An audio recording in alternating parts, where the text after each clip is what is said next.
All right, we are going to do a bow tie. So I did a little bow tie on this guy, fixed him up a little, and I think it looks more finished. It's optional, but here we're going to do a bow tie. So we're going to take, you can do it in the black or red, I think, because the white, there's enough white there to contrast with either one. Just going to do red. So you can roll a ball or just take a poof of wool. We're going to put that right in the center and make the center of the bow tie. And poke it in around the edges first and make sure it stays poofy in the middle. It looks really silly by itself. That's okay. All right, so you want to get that poked down all around, but make sure it stays dimensional. We may want to make this collar. See, the trick of this is that you want to make the bow tie big enough that it looks like a bow tie, but have enough of the white collar showing that it's obviously a collar. So I'm actually going to try to make this, for this one, I'll make the collar a little bigger, give myself a little more room. I'm going to add to the side of this collar.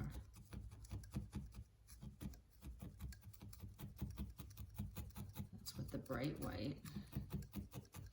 Unless you've done a different color shirt. But I like the bright white for this. Very daring for a vampire wear bright white shirt, don't you think? Okay. Let me make those collar a little more pointed over here. The edges.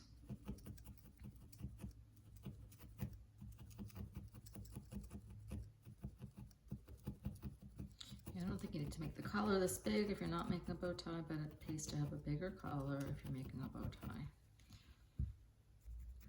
Like I said, you want that collar to extend beyond the bow tie.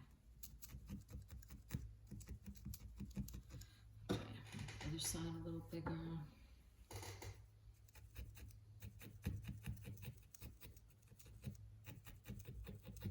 I'm making this one really big.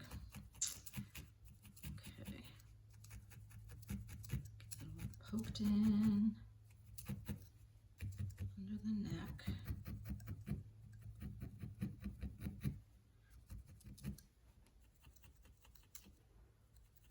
Okay. All right, well, you get the idea. Let's just make the bow tie. So I'm gonna make, you can measure it ahead of time to get two pieces the same. I kind of just keep building it up on both sides till it's the same. But we wanna make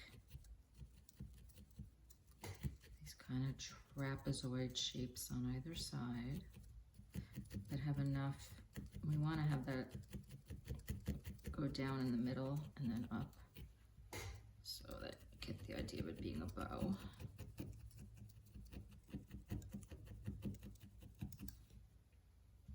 It's pretty narrow. I think we want that to come out a little bit more. Kind of rounded around the edges here. I said trapezoid, but you probably want to look like it's poofing out and a little bit rounded here. Okay, that looks good. I'm gonna do the other side now. Yeah, I think this gives it a more finished look. And I think it would look good with a black tie also.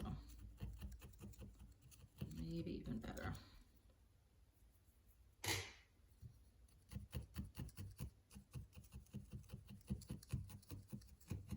Okay, so you can see I'm poking around the edges to get that shape. And then poking all around on the whole thing. We want it all felted, but we also want to maintain the shape. And I like, see, I also want that collar to come below the bow tie too. So I'm gonna, it looks like I need to put a little more weight underneath the bow tie now.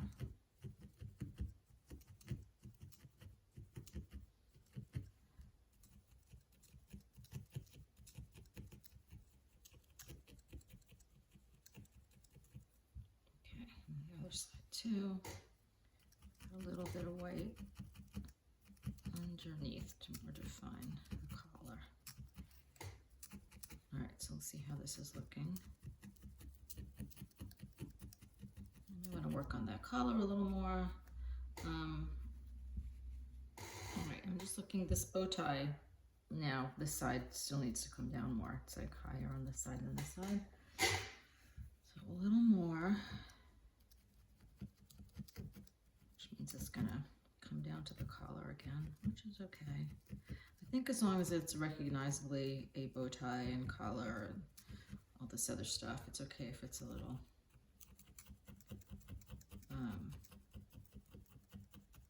if it's just not quite as perfect as you would like it. As long as it's recognizable, I think that works. So let me see those two. I definitely made, this guy's bigger than this one, so I did make the bow tie bigger. And then I'm looking at this shirt, and it's a little poofy here. You want to make a line down the middle of the shirt too, where it gets, okay. And that's it for that. I think we'll do the collar separately. That'll be the final video. I think that really makes them. And then we'll be done with our little vampires. And my purple one, I like the purple one. Oh, the hands. I'm gonna do the hands now before we meet back up. Let's see. See you soon.